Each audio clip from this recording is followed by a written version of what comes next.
በስመ አብ ወወልድ ወመንፈስ ቅዱስ አሐዱ አምላክ አሜን። በውጭም በአገር ውስጥ ያላችሁ የተወደዳችሁ የእግዚአብሔር ቤተሰቦች የወለላይቱ እመቤት የድንግል ማርያም የአስራት የቃል ኪዳን ልጆች የቅዱሳን መላእክት የጻርቃን የሰማዕታት ወዳጆች በያላችሁበት የክርስቶስ ሰላም ይድረሳችሁ። የእግዚአብሔር ልጆች ዛሬም የድንግል ማርያም ልጅ መድኃኒታችን ኢየሱስ ክርስቶስ በረዳን መጠን የክብርት እናቱን የእመቤታችንን ጸሎትና ምልጃ ተስፋ አድርገን 13ቱ የጌታችን የምጽአት ምልክቶች ምን ናቸው? ከጌታ ፍርድ እንድናመልጥ አራት ነገሮች አድርጉ ተብለናል። እነሱ ምን ናቸው? ተዘጋጅታችሁ ኑሩ፣ የሰው ልጅ በማታስቡበት ሰዓት ይመጣልና በሚል ርዕሶች የማቴዎስ ወንጌል ምዕራፍ 24 ቁጥር 44ን መነሻ አድርገን እንማማራለን። ኃያሉ መድኃኔዓለም ሚስጥሩን ይግለጽልን። ተዘጋጅታችሁ ኑሩ፣ የሰው ልጅ በማታስቡበት ሰዓት ይመጣልና የሚለውን የተናገረው ለስም አጠራሩ ክብር ምስጋና ይሁንና ጌታችን መድኃኒታችን ኢየሱስ ክርስቶስ ነው። በሐዲስ ኪዳን ብዙ ቦታ ጌታችን ራሱን አምላክ በማለት ሳይሆን የሰው ልጅ በማለት ነው ራሱን ይገልጽ የነበረው። ጌታችን ስለመወለዱ፣ ስለ ቤዛነት አመጣጡ፣ ስለ ሞቱ፣ ስለ ትንሣኤው፣ ስለ እርገቱ፣ ስለ ዳግም ምጽአቱ፣ ስለ ሰማያዊ የፍርድ ሂደቱ ሲናገር ሲያስተምር የሰው ልጅ እያለ ይናገር ነበር። አምላክ ቢሆንም የሰውን ሥጋ ስለለበሰ ራሱን የሰው ልጅ አለ። ጌታችን ራሱን እንዲህ በማለት በመግለጹ ፈሪሳውያንና ሰዱቃውያን አምላክነቱን ለመረዳት አልቻሉም። እኛን ለማዳን ሥጋ ማርያምን ለብሶ በትህትና ስለ ሰው ልጆች ፍቅር ነውና የመጣው ራሱን አምላክ ፈጣሪ ከማለት ይልቅ የሰው ልጅ በማለት ገልጿል። እንግዲህ ለዚህ የጌታችን ትምህርት ምክንያት የሆነው የሐዋርያት ጥያቄ ነው። ቅዱሳን ሐዋርያት ጌታችንን ብዙ ጥያቄ እየጠየቁ ከጌታ ምላሽ ቢያገኙም ሰው ናቸውና እንደ ሰው አስጨንቋቸው ጌታችንን በደብረ ዘይት ተራራ ላይ ከጠየቁት ጥያቄዎች ውስጥ አንዱ ስለራሱ ስለ ጌታችን መምጣትና ስለ ዓለም መጨረሻ ነው። ይህን ጥያቄ ጌታችንን ሲጠይቁ ለጥያቄያቸው ደረቅ ምላሽ ብቻ ሳይሆን የጥያቄውን መልስ ምልክትም ጭምር ነው የጠየቁት። ይህም ሐዋርያትን ስለ ጌታ መምጣትና ስለ ዓለም መጨረሻ ያላቸውን ጭንቀትና የማወቅ ጉጉት ያሳየ ነበር። ቅዱሳን ሐዋርያት ምንም እንኳን ከጌታቸው ጋር ውለው ቢያድሩም አምላክነቱን ቢያምኑም የሱ መምጫው ስለማይታወቅ መምጫውንና ምልክቱን ጠየቁ። በእርግጥ እነርሱ የነበሩበት ዘመን ጌታችን በሥጋ የተገለጠበት ቢሆንም የዓለም ፍጻሜና የክርስቶስ ዳግም ምጽአት አስጨናቂ ስለሆነ ይልቁን መንፈሳዊ ዝግጅትን የሚጠይቅ ስለሆነ ለሰማይ ሽልማት በንስሐ መዘጋጀት ስለሚያስፈልግ ለኛ ጠይቀውልናል። እነሱማ ጌታቸው እንኳን ለፍርድ ሊመጣ ገና ተሰቅሎ ዓለምን በሞቱ እንደሚያድን አላዩ። ስለዚህ በእኛ እግር ገብተው ነው የሱን መምጣት ከነምልክቱ የጠየቁት። ቅድስት ቤተክርስቲያናችንም አማኝ ልጆቿ እንዲያውቁ እንዲጠነቀቁ አጥብቃ ከምታስተምራቸው ትምህርቶች ውስጥ የጌታችን የመድኃኒታችን የኢየሱስ ክርስቶስ ዕለተ ምጽአት ወይም ዳግም ምጽአት ነው። በተለይ በቤተክርስቲያኗ ከሚፈሩ ትምህርቶች አንዱ ነው። በዚህ ትምህርት ውስጥ የምንኖርባት ዓለም ሐላፊ ጠፊ መሆኗን ሰውም ሰንባች ሳይሆን ሟች መሆኑን አጥብቃ የምታስተምርበት ትምህርት ነው። ምክንያቱ ደግሞ ትምህርቱ በነፍስ የክርስቶስን መንግስት ለመውረስ ያዘጋጃልና በእርግጥ የሰው ልጅ ፍጻሜው ዕለተ ሞቱ ነው። ይህ ትምህርት በቤተክርስቲያኑ ይሰጥ እንጂ አስተማሪው ጌታችን ነው። ትምህርቱም ሊሰጥ የቻለው አሁን እንዳልኩት በቅዱሳን ሐዋርያት ጠያቂነት ነው። ቅዱሳን ሐዋርያት የዓለም ፍጻሜ እንዳለ እግዚአብሔርም የፈጠረውን ዓለምና ፍጥረት ሊያሳልፍ እንደሚመጣ በትንቢት ያውቃሉ። ዕለተ ምጽአት ታላቅ የጌታ ቀን ናት። ይህንን መጽሐፍ ቅዱስ በደንብ ይናገራል። በዚህ በትንቢተ ኢሳይያስ በምዕራፍ 13 ቁጥር 9 ላይ የእግዚአብሔር ቀን ይመጣል ተብሏል። በትንቢተ ኢዮኤል በምዕራፍ 1 ቁጥር 15 ላይ የእግዚአብሔር ቀን ቀርቧልና ለቀኑ ወዮ በማለት የጌታችን ለፍርድ መምጣት መቅረቡንና አስፈሪ ቀን መሆኑንም ወዮ በማለት ተናግሯል። ስለዚህ ዕለተ ምጽአት የእግዚአብሔር መምጫው ቀን ናት። ዕለተ ምጽአት ጌታ ለፍርድ የሚመጣባት ቀን ስለሆነች ስላስፈሪነቷና ስለ ጌታ አመጣጥ ቅዱስ ዳዊትም አስቀድሞ በመዝሙር 49 ቁጥር 2 እስከ 4 ላይ እግዚአብሔር ግልጥ ሆኖ ይመጣል፣ አምላካችን ይመጣል፣ ዝምም አይልም፣ እሳት በፊቱ ይነዳል፣ በዙሪያም ብዙ አውሎ አለ፣ በላይ ያለውን ሰማይንም ምድርንም በሕዝቡ ለመፍረድ ይጠራል ብሏል። ቅዱስ ዳዊት እግዚአብሔር ግልጥ ሆኖ ይመጣል እንዳለው ጌታችን የሰው ልጆች ያዩት እየተመለከቱት በግልጽ ይመጣል። አምላካችንም ዝም አይልም እንዳለው ዝም አይልም። ጌታችን እኛን ለማዳን በመጣበት ጊዜ ሲሰድቡት፣ ሲደበድቡት፣ ሲገርፉት፣ ሲሰቅሉት ዝም እንዳለው አሁን ዝም አይልም። በፊት ዝም ያለው ጌታ አሁን ፍርድን ሊናገር ለጻድቃን ሊፈርድላቸው ኃጥአን ላይ ሊፈርድባቸው ይመጣል። እሳት በፊቱ ይነዳል እንዳለው በፊት ፍቅርን ተላብሶ በፍቅር ነግሶ ነው የመጣው። ቅዱስ ጳውሎስ በፊልጵስዩስ መልእክቱ በምዕራፍ 2 ቁጥር 7 ላይ ነገር ግን የባሪያን መልክ ይዞ በሰው ምሳሌ ሆኖ ራሱን ባዶ አደረገ እንዳለው ሳይሆን መለኮታዊ እሳት በፊቱ እየነደደ በግርማ መለኮቱን የሚመጣው። ቅዱስ ዳዊት እሳት በፊቱ ይነዳል ያለውን ነብዩ ዳንኤል ደግሞ ሲያጠናክርልን በትንቢተ ዳንኤል በምዕራፍ 7 ቁጥር 10 ላይ የእሳት ፈሳሽ ከፊቱ ይፈልቅና ይወጣ ነበር በማለት አስቀምጦልናል። በዙሪያውም ብዙ አውሎ አለ ተብሏል። ወዳጆቼ 20 ዓለማት አሉ። ከነሱ ውስጥ ሁለቱ ዓለማተ ነፋስ ናቸው። ሌሎች ነፋሳትም አሉ። ሁለቱ ዓለማተ ነፋስ ባቢልና በርባኖስ ይባላሉ። ባቢል የሚባለው ነፋስ ከጠፈር በላይ ያለውን ሃኖስን የተሸከመ ጠንካራ ነፋስ ነው። በርባኖስ ደግሞ ድቅድቅ ጨለማ ሲሆን ከምድር በታች የሚገኝና ምድርን የተሸከመ ነፋስ የሚገኘው እዚህ ነው። ነፋሳት ግን 12 ናቸው። 8ቱ የመዓት ወይም የቁጣ ነፋሳት ሲሆኑ 4ቱ የምሕረት ነፋሳት ናቸው። ጌታ ለፍርድ በመጣ ጊዜ ምድርን የሚደመስሷት 8ቱ የመዓት ወይም የቁጣ ነፋሳት ናቸው። እነዚህ ምድርንም እንደ ብራና ጠቅልለው እንደ ኳስ ጠልዞ የሚያሳልፏት ናቸው። በዙሪያው አውሎ አለ የተባለው ጌታ ለፍርድ ሲመጣ እነዚህ ነፋሳት ዓለምን ለማሳለፍ አብሮ ስለሚመጡና ዓለምን ለማሳለፍ ለጌታ ስለሚታዘዙ ነው። ቅዱሳን ሐዋርያት ግን ጌታ መቼ እንደሚመጣ እንዴት እንደሚመጣ ስለማያውቁ በተለይም የመምጣቱ ነገር ስላስጨነቃቸው ጌታችንን በደብረ ዘይት ተራራ ጠይቀውታል። ደብረ ዘይት ከኢየሩሳሌም በስተምስራቅ በኩል የሚገኝ ኮረብታማ ስፍራ ነው። በተለይ በቦታው የወይራ ዛፍ በብዛት ስለሚገኝ ደብረ ዘይት ተብሏል። የአብይ ጾም አጋማሽም ደብረ ዘይት የተባለው በዚህ በቦታ ስያሜ ነው። ደብረ ዘይት ጌታችን ከሚያዘወትራቸው ቦታዎች አንዱ ነው። ቅዱስ ሉቃስ በምዕራፍ 22 ቁጥር 39 ላይ ወጥቶም እንደ ልማዱ ወደ ደብረ ዘይት ሄደ ማለቱ ቦታውን ማዘውተሩን ያሳየናል። እንዲሁም በምዕራፍ 21 ቁጥር 37 ላይ ሌሊት ግን ደብረ ዘይት ወደምትባል ተራራ ወጥቶ ያድር ነበር በማለት ደብረ ዘይት ጌታችን ያድርበት እንደነበረ ይገልጻል። የሚገርመው ጌታችን በደብረ ዘይት የሚያድረው መጠለያ ኖሮት ሳይሆን ተራራውን እንደ ቤት ተጠልሎት ነው። ቅዱስ ማቴዎስ ስለ ጌታችን ለፍርድ መምጣትና ስለ ዓለም ፍጻሜ በወንጌሉ በምዕራፍ 24 ቁጥር 3 ጀምሮ እንዲህ በማለት ጽፎልናል። አንድ ቀን የጌታ ደቀ መዛሙርት ወደ እርሱ ቀርበው ንገረን፣ ይህ መቼ ይሆናል? የመምጣትና የዓለም መጨረሻው ምልክቱስ ምንድነው አሉት። ወዳጆቼ ቅዱሳን ሐዋርያት ወደ ጌታችን ቀርበው ነው የጠየቁት። እኛም የሕይወታችንን ጥያቄ እንዲመልስልን የሕይወታችንን እንቆቅልሽ እንዲፈታልን ወደ ጌታችን በጸሎት ጠጋ ብለን መጠየቅ ይገባናል። ቅዱሳን ሐዋርያት በዚህ ጥያቄ ሁለት አንኳር ጥያቄ ነው የጠየቁት። አንደኛው ለፍርድ መቼ ነው የምትመጣው ብለው የጠየቁት ሲሆን ሁለተኛው የዓለም መጨረሻ ወይም አንተ ለፍርድ ከመምጣት በፊት የሚመጡት ምልክቶች ምንድናቸው ብሎ ነው የጠየቁት። ጌታችን ለቅዱሳን ሐዋርያትና ለኛም በሚገባንና በቀላሉ እንዲሁም በግልጽ መልኩ ለፍርድ ከመምጣቱ በፊት ቀድመው የሚመጡትን የሚሆኑትን ምልክቶች እንዲህ በማለት ነገራቸው። እነዚህ ጌታችን ለፍርድ ከመምጣቱ በፊት ቀድመው የሚመጡ የሚታዩ 13ቱ ምልክቶች ናቸው።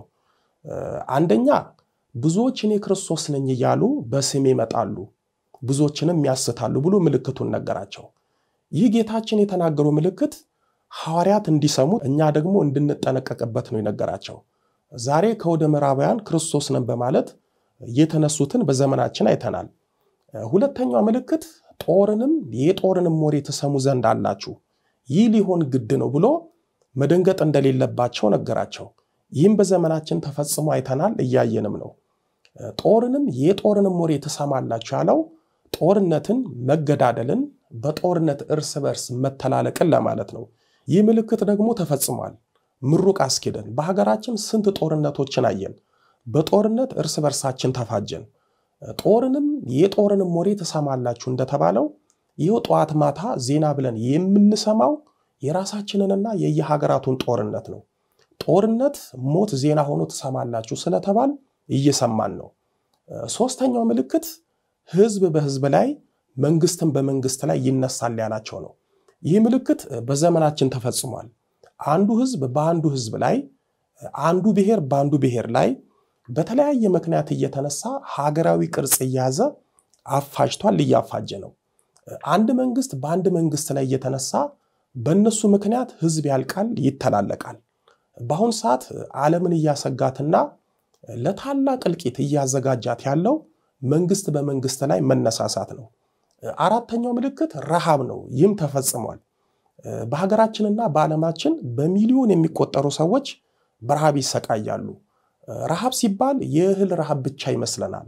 ዛሬ ፍቅር ተርበናል፣ ሰላም ተርበናል፣ ጤና ተርበናል። ዛሬ በስጋችንም በነፍሳችንም ረሃብተኞች ሆነናል። አምስተኛው ምልክት ቸነፈር ነው።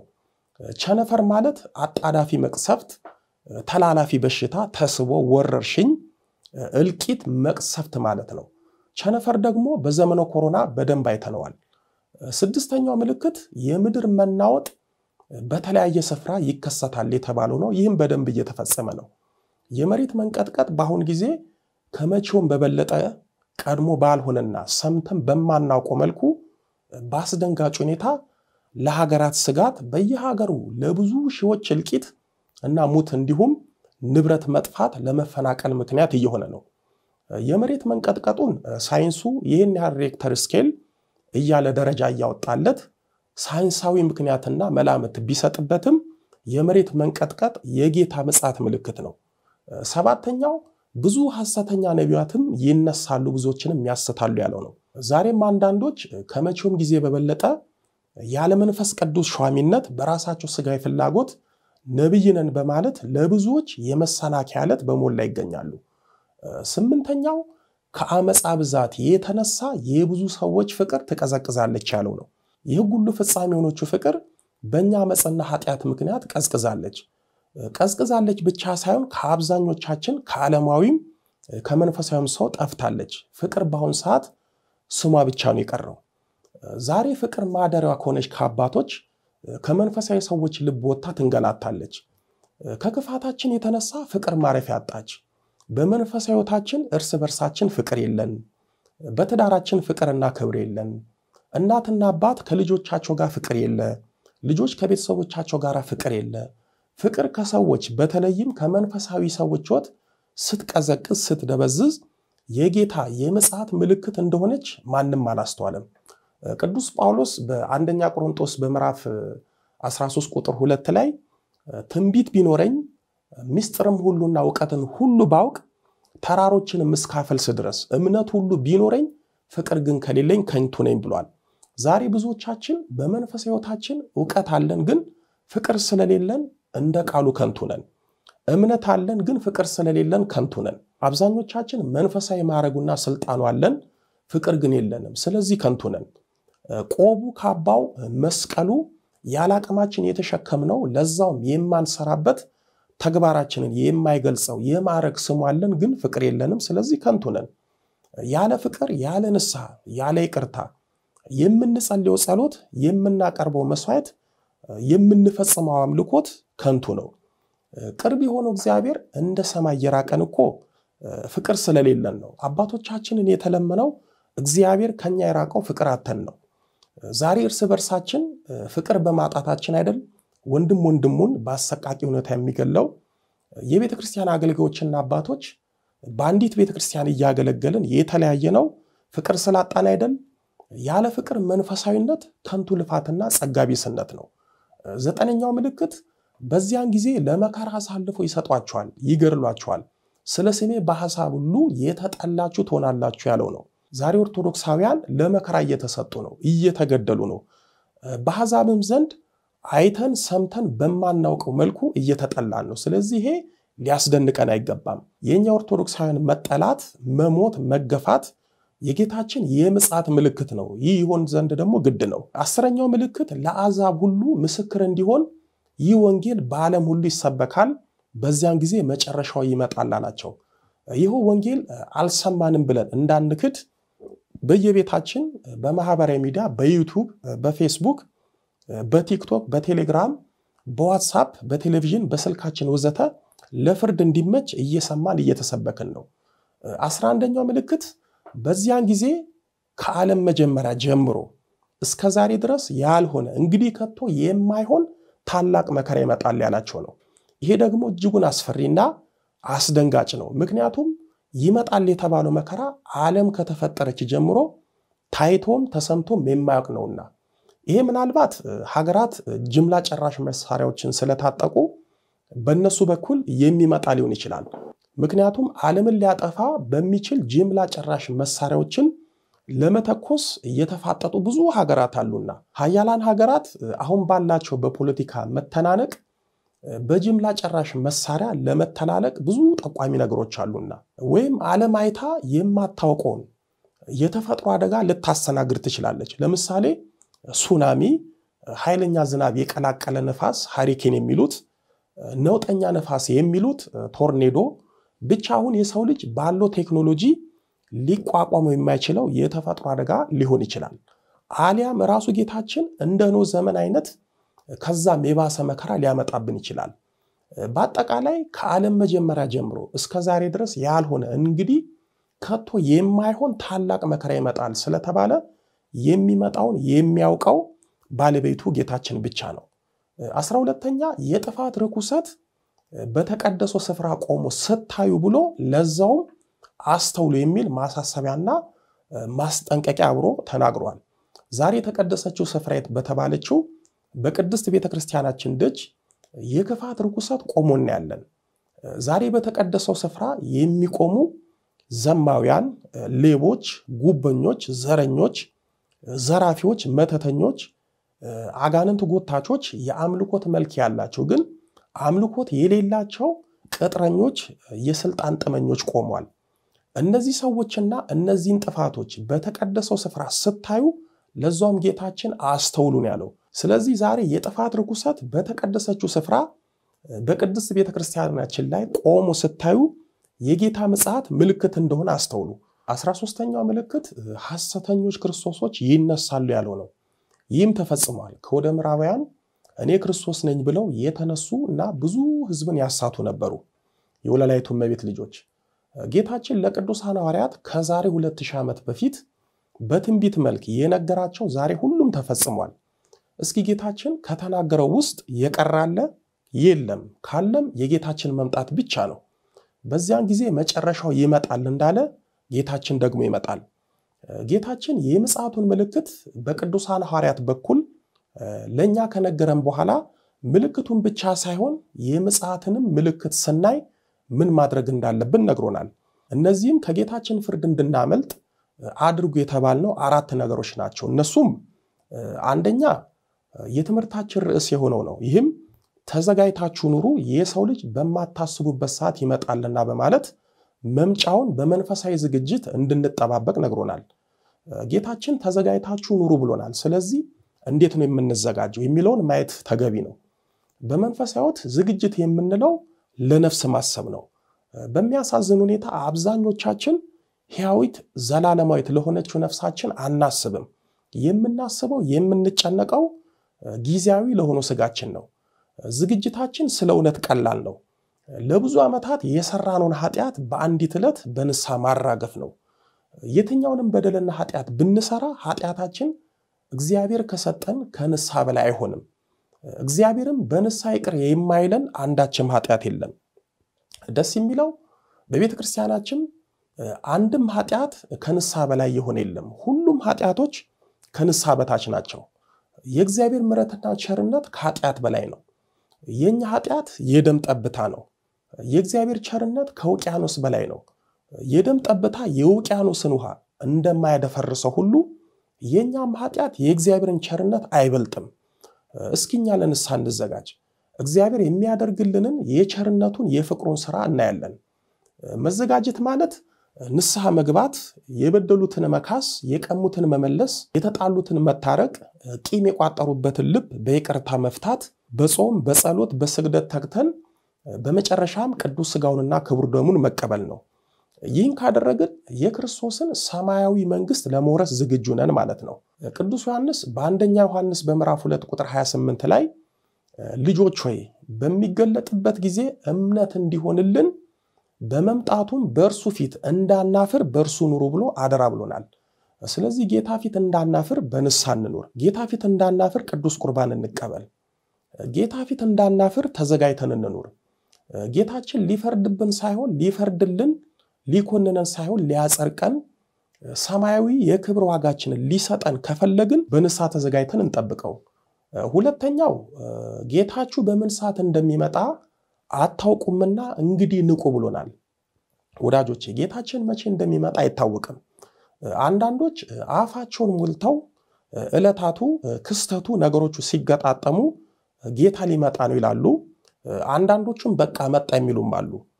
ራሱ ጌታችን በማቴዎስ ወንጌል በምዕራፍ 24 ቁጥር 36 ላይ ስለዚያች ቀንና ስለዚያች ሰዓት ግን ከአባቴ ብቻ በቀር የሰማይ መላእክትም ቢሆኑ የሚያውቅ የለም በማለት እንኳን ሥጋ የለበሰ የሰው ልጅ ቀርቶ ረቂቃን የሆኑት ቅዱሳን መላእክት እንኳን የጌታችንን የምጽአት ቀን አያውቁም። በማቴዎስ ወንጌል በምዕራፍ 25 ቁጥር 13 ላይ ቀኒቱንና ሰዓቲቱን አታውቁምና እንግዲህ ንቁ ብሎናል። ስለዚህ ከተኛንበት ኃጢአት በንስሐ ልንነቃ ይገባናል። ከክፋት መንገዳችን ርቀን በጽድቅ ጎዳና ለመጓዝ መዘጋጀት አለብን። ምክንያቱም ብዙዎቻችን የክርስቶስ መምጫው ገና ነው በማለት በንስሐ መዘጋጀት አልቻልንም። ግን ክርስቶስ ለፍርድ ከመምጣቱ በፊት ሞት ለብዙዎች ክፉ ምጽአት በመሆን ሕይወትን እየቀጠፈ ነው። ላወቀበት ሞት ምጽአት ነው። በድንገት ባልታሰበ ሰዓት ሞት የስንቱን ቤት እያንኳኳ ነው። ሰው ንስሐ ገብቶ ተዘጋጅቶ ለመኖር የግድ የክርስቶስን ዕለተ ምጽአት በማሰብ ብቻ ሳይሆን ድንገተኛው ቀጠሮ አልባው የንስሐ ዕድል የማይሰጠው ሞትን እንደ ዕለተ ምጽአት በማሰብ መዘጋጀት አለብን። ምክንያቱም ስለዛች አስጨናቂ ሰዓት ማለትም ኃጥአን ጨለማን የሚጎናጸፉባት፣ ጻድቃን ብርሃንን ስለሚለብሱባት፣ ለጻድቃን የሚፈረድላቸው ለኃጥአን የሚፈረድባቸው ቀን ከእግዚአብሔር በቀን በሰማይ ያሉ መላእክት በምድር ያሉ የሰው ልጆች ስለማያውቁ ስለ ቀኒቱ ቅዱስ ጴጥሮስም በሁለተኛ ጴጥሮስ በምዕራፍ 3 ቁጥር 10 ላይ የጌታ ቀን ግን እንደ ሌባ ሆኖ ይመጣል፣ በዚያን ቀን ሰማያት በታላቅ ድምፅ ያልፋሉ፣ የሰማይ ፍጥረት በትልቅ ትኩሳት ይቀልጣል፣ ምድርም በእርሷም ላይ የተደረገው ሁሉ ይቃጠላል በማለት ተናግሯል። ወገኖቼ የጌታ ቀኑ መድረሱን የተፈጸሙት ምልክቶች ይናገራሉ። ዛሬ ዓለም ከመቼውም ጊዜ በበለጠ ሁኔታዋ እየተለዋወጠ ለመጥፋት እየሮጠች ነው። እኛም የሰው ልጆች መንገዳችን ከእግዚአብሔር ስለራቀ ፈተናችን መከራችን በስቷል። ሶስተኛው ሽሽታችሁ በክረምት ወይም በሰንበት እንዳይሆን ጸልዩ ተብለናል። ክረምት ላዩ ውሃ ታች ውሃ ነው። ስለዚህ የመከራ ወቅት ነው። ሰንበት የእረፍት የአምልኮት ቀን ናት። ሰንበት የእረፍት ቀን ስለሆነች መንገድ የሚመራና የሚያሳይ ሰው የለም። ስለዚህ ምንም መከራ አይመጣም፣ ጌታም መምጫው ገና ነው ብለን ተዘናግተን ብንኖር አንደኛ ሞት የተባለው መጥቶ ይወስደናል፣ ሁለተኛ ጌታችን በድንገት ይመጣብናል። ስለዚህ ያኔ በክረምት የተመሰለው መከራ ያገኘናል። እንደ ዕለተ ሰንበት የሕይወት መንገድ የሚመራን እናጣለን። ይህ እንዳይሆን ይህ እንዳይመጣ ጸልዩ አለን። ከዳግም ምጽአት የምናመልጠው ወይም ጌታችን ሲመጣ ብንበድለው እንኳን ፍርዱን የሚተውልን ማረኝ ይቅር በለኝ እያል ስንጸልይ ነው። አራተኛ እስከ መጨረሻ የሚጸና ግን እርሱ ይድናል ብሎናል። በሃይማኖቱ ፈተናውን መከራውን ውጊያውን ችሎ ታግሶ ለጣዖት አልሰግድም ክርስቶስንም አልክድም በማለት በጽናት የሚኖር እርሱ በነፍሱ ለዘላለም ይድናል፣ ዘላለማዊ መንግስቱን ይወርሳል ሲለን ነው። ስለዚህ እስከ ሕይወት መጨረሻችን መጽናት አለብን። በመጨረሻም ጌታችን እነሆ አስቀድሜ ነገርኳችሁ ብሎናል። ስለዚህ ሁሉም ነገር ማለትም የጌታችን ለፍርድ መምጣት ወይም የዓለም ፍጻሜ ምልክት አስቀድሞ ተነግሮናል። የኛ ፋንታና ድርሻ አስቀድመን ንስሐ ገብተን ቅዱስ ቁርባን ተቀብለን ተዘጋጅተን መጠበቅ ብቻ ነው። ቅዱስ ዮሐንስም በራዕየ ዮሐንስ በምዕራፍ 16 ቁጥር 15 ላይ እነሆ እንደ ሌባ ሆኜ እመጣለሁ፣ ራቁቱንም እንዳይሄድ እፍረቱንም እንዳያዩ ነቅቶ ልብሱንም የሚጠብቅ ብፁዕ ነው ብሎ ጽፎልናል። ራቁቱን እንዳይሄድ የተባለው ንስሐ ሳንገባ በኃጢአት ተራቁተን ጌታ ፊት ለፍርድ እንዳንቆም ነው። ነቅቶ ልብሱንም የሚጠብቅ ብፁዕ ነው የተባለው የሃይማኖቱን፣ የልጅነቱን፣ የእምነቱን፣ የጸጋውን ልብሱን በክደት በኃጢአት ሳይወልቅ የሚጠብቅ ከጌታ ፍርድ ያመልጣል ማለት ነው። የወለላይቱ እመቤት ልጆች ምጽአት በሁለት ይከፈላል። አንደኛ የጌታ ምጽአትና ሁለተኛ የጌታ ምጽአት ይባላል። አንደኛው ወይም የመጀመሪያው የጌታ ምጽአት የምንለው ነቢያት በተነበዩት አባቶች በሱባኤ ተስፋ ባደረጉት መሰረት ጌታችን ከድንግል ማርያም ተወልዶ ወደዚህ ዓለም ወደዚህ ምድር መምጣቱን ነው። ይህ ምጽአት ጌታ ለመዓት ሳይሆን ለምሕረት፣ ለሐሳር ሳይሆን ለፍቅር፣ ለጸብ ሳይሆን ለእርቅ የመጣበት ነው። ይህ ምጽአት የጌታን ምሕረትና ለሰው ልጅ ያለውን ፍቅርና ቸርነት ያየንበት ነው።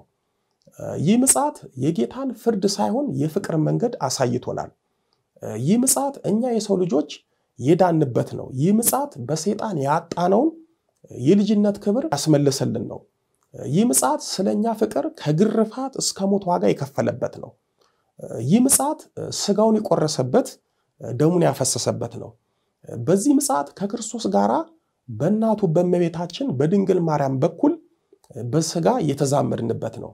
በዚህ ምጽአት በረከተ ስጋ በረከተ ነፍስ አግኝተንበታል። በዚህኛው ምጽአት ብዙዎች የንስሐ ዕድል አግኝተዋል፣ ከቅድስና በረከትም ተካፍለዋል፣ የሰማይ ቤታቸውንም አሳምረዋል። በመጀመሪያው ምጽአት ጌታ ከፈሪሳውያን ከሰዱቃውያን ጀምሮ ያሉትን ተከታዮቹንም አስተምሯል፣ መክሯል፣ የታመሙትንም ፈውሷል፣ ድንቅ ድንቅ ታምራት አድርጓል። ይህ ምጽአት ደስ የሚያሰኝ ምጽአት ነበር። ሁለተኛውና የሚጠበቀው ምጽአት ጌታችን እንደቀድሞ በትህትና በፍቅር ሳይሆን ሊነገር በማይችል በታላቅ ክብር ነው የሚመጣው። በዚህ ምጽአት አይታገስም፣ ፊቱንም ለማየት አይቻልም። ጌታችንና መድኃኒታችን ኢየሱስ ክርስቶስ በሚያስፈራ ግርማ መለኮት በታላቅ መፈራት ይመጣል። ይህንንም ቅዱስ ማቴዎስ በማቴዎስ ወንጌል በምዕራፍ 24 ቁጥር 30 ላይ የሰው ልጅ በኃይልና በታላቅ ክብር በደመና ላይ ሆኖ ይመጣል ብሏል። የሚመጣውን ብቻውን እንዳልሆነ ሲያጠይቅ በዚህ በማቴዎስ ወንጌል በምዕራፍ 16 ቁጥር 27 ላይ የሰው ልጅ ከመላእክቱ ጋራ በአባቱ ክብር ይመጣ ዘንድ አለውና ያን ጊዜም ለሁሉም እንደ ሥራው ያስረክቧል ብሏል። ወዳጆቼ ጌታችን በመጨረሻ የሚመጣው ለምሕረት፣ ለይቅርታ፣ ለቸርነት ሳይሆን ለእያንዳንዱ በዚህ ዓለም እንደ መልካምና እንደ ክፉ ሥራ ዋጋውን ለመስጠት ነው። ይህንንም ጌታችን ሲያጠናክርልን በዮሐንስ ራእይ በምዕራፍ 22 ቁጥር 12 ላይ እነሆ በቶሎ እመጣለሁ፣ ለእያንዳንዱ እንደ ሥራው መጠን እከፍል ዘንድ ዋጋዬ ከኔ ጋር አለ ብሎናል። ሲመጣ እንደ ቀድሞ በትህትና በታላቅ ሰብና ሆኖ ሳይሆን በፈራጅነቱ፣ በዳኝነቱ፣ በአምላክነቱ፣ በግርማ መለኮቱ ነው። ዳኝነት ስንል በሰጠን ሕግ ያለ ርኅራኄ እንዳኛለን። እውነተኛ ዳኛ ዘመድ ባዳ ሳይል በሕጉ ይዳኛል። ጌታም ኃጥእ ጻድቅ ሳይል በስራችን ይዳኘናል። የሚገርመው በዚህኛው ምጽአት የንስሐ ዕድል የለም፣ የንስሐን ዋጋ መቀበል እንጂ። ጽድቅ የመስራት ዕድል የለም፣ የጽድቅን ዋጋ መቀበል እንጂ። በዚህኛው ምጽአት ስጋ በበደለበት ነፍስ የሚቀጣበት ነው። ስጋ በጎ ነገር በሰራበት ነፍስ ዋጋ ተቀብላ ጸጋን ታድላ ለዘላለም ከጌታዋ ጋር የምትኖርበት ነው። ታዲያ እቺ ቀን ምንኛ ታስፈራ ይሆን? ሊቁ ቅዱስ ያዕቆብ ዘስሩግ በቅዳሴው ከሚያስፈሩት ነገሮች ውስጥ አንደኛው በአምላክ ፊት ለፍርድ መቆም መሆኑን ተናግሯል። ወዳጆቼ እግዚአብሔር ፊት እንኳን ለፍርድ ለሽልማት መቆም እጅጉን ያስፈራል። እንኳን ሰማያዊ ዳኛ ክርስቶስ ፊት ቀርቶ ምድራዊ ዳኛ ፊት ለፍርድ መቆም ምን ያህል እንደሚያስፈራ የሚያውቀው ያውቋል። በፍርድ ቀን ባለጸጋው ስለ ባለጸግነቱ አይፈራም፣ ድሃም ስለ ድህነቱ አይታዘንለትም። ሁሉም የሥራውን ያገኛል፣ በክርስቶስ ፊት የዘራውን ያጭዳል። የፍርድ ቀን የዓለም ፍጻሜ ቀን ናት። በዚህች ቀን መስማት እንጂ መናገር መከራከር አይቻልም። በምድር በሰራነው ሥራ ዋጋችንን መቀበል እንጂ ይህንን አልሰራውም ብሎ ማስተባበል አይቻልም። ይህች ቀን ጻድቃን የሚናፍቋት ኃጥአን እጅግ አድርገው የሚፈሯት ቀን ናት።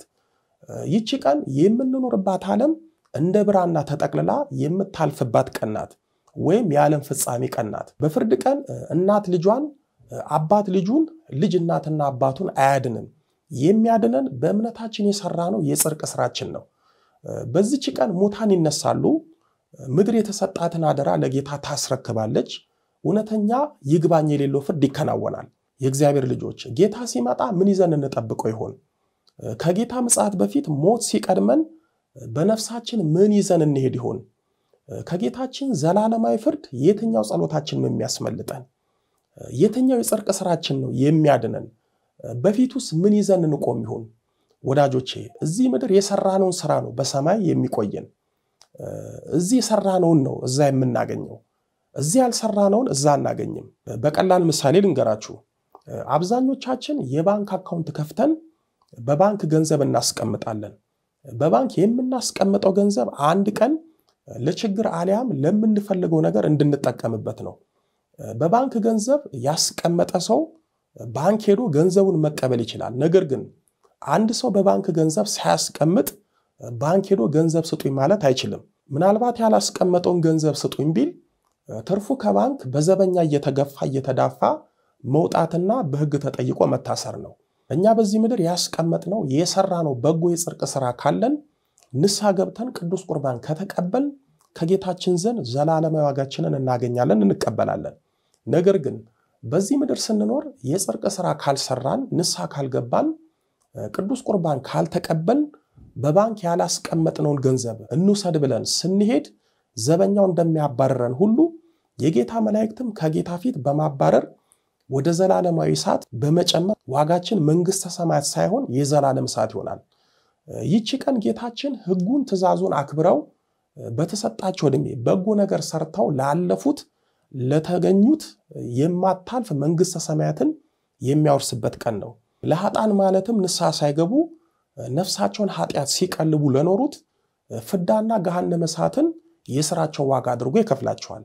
ግን ጌታችን ለጻድቃን ይፈርድላቸዋል፣ በኃጥአን ላይ ይፈርድባቸዋል ስንል ጌታችን ና አንተ ጻድቅ ነህ የሚገባህ ነው፣ ና አንተ ኃጥእ ነህ ዋጋህ ነው ብሎ በተናጠል አይፈርድም። ለኛ የሚፈርድልንና በእኛ ላይ የሚፈርድብን ስራችን ነው። የሰራነው ጽድቅና መልካም ስራ ከሆነ በጻድቃን ጎን ያቆመናል።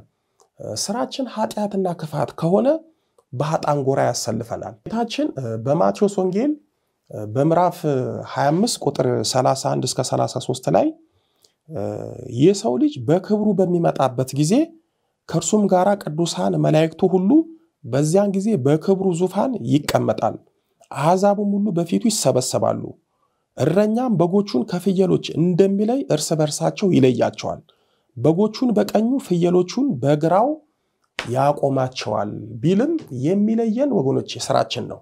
ያኔ በስራችን እርስ በርሳችን እንለያያለን። ጌታ ለምንድነው ጻድቃንን በበጎች ኃጥአንን በፍየሎች የመሰለው ስንል በግ ትሁት ነው፣ ወደ ምድር እያየ ይሄዳል። ጻድቃንም ዕለተ ሞታቸውን እያሰቡ በትሕትና ይኖራሉና በግ ኀፍረቷን በጭራዋ ወይም በላቷ ትሰውራለች። ጻድቃንም የራሳቸውን ኃጢአት በንስሐ የወንድማቸውን ኃጢአት በትዕግስት ይሰውራሉና እኛ ግን ለራሳችን እንደ ሸክም የከበደንን ኃጢአት ሰውረን የሰውን ገልጠን የሰውን እያወራን እንኖራለን። የራሳችን ኃጢአት እንደ ምሰሶ በውስጣችን ተተክሎ የሰውን ጉድፍ ነቅሎ ለመኖር እንጥራለን። በግ ከበረረ የሰው ልጅ ካመረረ እንደሚባለው በግ ከመካከላቸው አንዱን አውሬ ከነጠለው ይሸሻል፣ አይመለስም። ጻድቃንም ከመካከላቸው አንዱ ከሞተ ሞታቸውን በማሰብ ወደ እግዚአብሔር ይጠጋሉ፣ የቆረጡትም ይመንናሉ፣ ከመነኑም አይመለሱም። እኛ ግን ባየነው የወዳጅ የዘመድ ሞት ለንስሐት መብቃት አቃተን። በግ ኑሮ በደጋ ነው፣ ጻድቃንም በደጋ በተመሰለው በመንግስተ ሰማያት ነው ኑሯቸው። ስለዚህ በበግ ተመሰሉ። ፍየል ትዕቢተኛ ናት፣ ሽቅብ ሽቅብ ትመለከታለች። ፍየል ኀፍረቷን በጭራዋ አትሰውርም። ኃጥአንም የራሳቸውን ኃጢአት በንስሐ የወንድማቸውን ኃጢአት በትዕግስት አይሰውሩም። እኛም ኃጢአታችንን በንስሐ እንሰውርም። ፍየል በዋለበት ቦታ እህል ከተክል እየገባ እየበላ ሰው ሲያሳዝን ይውላል። ኃጥአንም ሰውንም ፈጣሪንም ሲያሳዝኑ ይውላሉና ፍየል ከመሃላቸው አንዱን አውሬ የበላው እንደሆነ ለጊዜው ይሸሻል፣ ኋላ ግን ይመለሳል። ኃጥአንም ከወገናቸው አንዱ የሞተ እንደሆነ ለጊዜው ይደነግጣሉ፣ ኋላ ወደ ቀደመ ግብራቸው ይመለሳሉ። ብዙዎቻችን የሰው ሞት ስናይ ለጊዜው እንደነግጣለን ስለ ነፍሳችንም እንጨነቃለን ግን ብዙም ሳንቆይ እንረሳዋለን ፍየል ኑሮ በቆላ ነው ኃጣንም የነፍስ ኑሯቸው በቆላ በተመሰለው በገሃነም ነው ለዚህ ነው ጌታችን ጻድቃንን በበግ ኃጣንን በፍየል የመሰለው የአባቶቻችን አምላክ በቆላ ከተመሰለው ከሲኦል ይሰውረን ስለዚህ ይህ የጌታችን የምጽአት ቀን ለኃጣን ዕለተ ፍዳ ናት ለጻድቃን ደግሞ የደስታ ቀን ናት ጌታችን ተዘጋጅተን ከጠበቅነው በእውነት ይቺ ቀን በትንሽ የጽድቅ ስራችን ብዙ ዋጋ የምንቀበልበት በብዙ የጽድቅ ስራችን ደግሞ እጥፍ ድርብ የምንቀበልበት ቀን ናት ይህ ቀን ዳግም ምጽአት የትንሣኤ ሙታን መቅደም ነው ወይም ቀድመ ሁኔታ ነው ምክንያቱም ጌታ ሲመጣ ነው የሞቱት የሚነሱት እኛ የሰው ልጆች ከሞትን በኋላ ፈርሰን በስብሰን የምንቀር አይደለንም ይልቁንም አፈር ትቢያ ከሆንን በኋላ በመጨረሻ ዕለት ህይወታችንን አግኝተን እንነሳለን ትንሣኤያችንም በሁለት የተከፈለ ነው የክብር ትንሣኤና የሐሳር ትንሣኤ ነው የክብር ትንሣኤ የምንለው በሰራነው ሥራ ከብረን የምንነሳበት ዋጋ የምንቀበልበት ነው የሐሳር ትንሣኤ የምንለው ፍዳና መከራ ለመቀበል የምንነሳው ነው ግን ዋጋችንን ተቀብለን ወደ መንግስተ ሰማያት ለመግባት በመጨረሻ እንደይለፍ የምንጠየቀው ነገር አለ እርሱም በማቴዎስ ወንጌል በምዕራፍ 25 ቁጥር 34 ጀምሮ እናንተ አባቴ ብሩካኑ ዓለም ከተፈጠረበት ጊዜ ጀምሮ የተዘጋጀላችሁን መንግስቴን ወረሱ ለመባል ምግባርን ሰባዊነትን ረህራሄን የተመለከቱ ጥያቄ እንጠየቃለን እሱም ተርቤ አብልታችሁኛልን ተጠምቼ አጠጥታችሁኛልን እንግዳ ሆኜ ተቀበላችሁኛልን ታርዣ አልብሳችሁኛልን ታምሜ ጠይቃችሁኛልን ታስሬ ወደኔ መጣችኋልን በማለት ይጠይቀናል እኛም ጌታን መቼና የታጊንተን በማለት ለማምለጥ ብንሞክር በማቴዎስ ወንጌል በምዕራፍ 25 ቁጥር 45 ባለው ቃል ከሁሉ ከሚያንሱ ከነዚህ ለአንዱ ስላላደረጋችሁት ለኔ ደግሞ አላደረጋችሁም በማለት ያሳፍረናል ብዙዎች እንደሚመስላቸው የምንጠየቀው በሱ ማመናችን ብቻ ይመስላችኋል በሱ ስም ማመናችን ብቻ ሳይሆን በስሙ ምንም ባለማድረጋችን እንጠይቃለን ጥያቄውን በእምነት የሆነ ምግባር ነው ለዚህም ነው ቅዱስ ያዕቆብ በምዕራፍ 2 ቁጥር 26 ላይ ከነፍስ የተለየ ሥጋ የሞተ እንደሆነ እንዲህ ደግሞ ከሥራ ከምግባር የተለየ እምነት የሞተ ነው ያለው ስለዚህ ጌታችን መቼ እንደሚመጣ ዛሬ ይሁን ነገ ቀን ይሁን ሌሊት አናውቅምና በንስሐ ተዘጋጅተን በሥጋው ደሙ ታትመን ልንጠብቀው ይገባል አዎ በቶሎ እመጣለሁ ይላል አሜን ጌታ ኢየሱስ ሆይና ዮሐንስ ራእይ ምዕራፍ 22 ቁጥር 20 ያስተማሪን መከረን የአባቶቻችን አምላክ ልዑለ ባሪ ቅዱስ መድኃኔ ዓለም ኢየሱስ ክርስቶስ ክብር ምስጋና ይድረሰው ድንግል ስንላት ጌታን ወልዳ የተገኘች ጌታን የወለደች ስንላት ድንግል የሆነች ስሟን ለመጥራት ከሰማይ ከምድር የከበደች መንበረ ፀሐይ መንበረ ሥላሴ ንግሥተ ሰማይ ወምድር የጌታችን የመድኃኒታችን የኢየሱስ ክርስቶስ እናት ወለላይቱ እመቤት ድንግል ማርያም ምስጋና ይድረሳት አሜን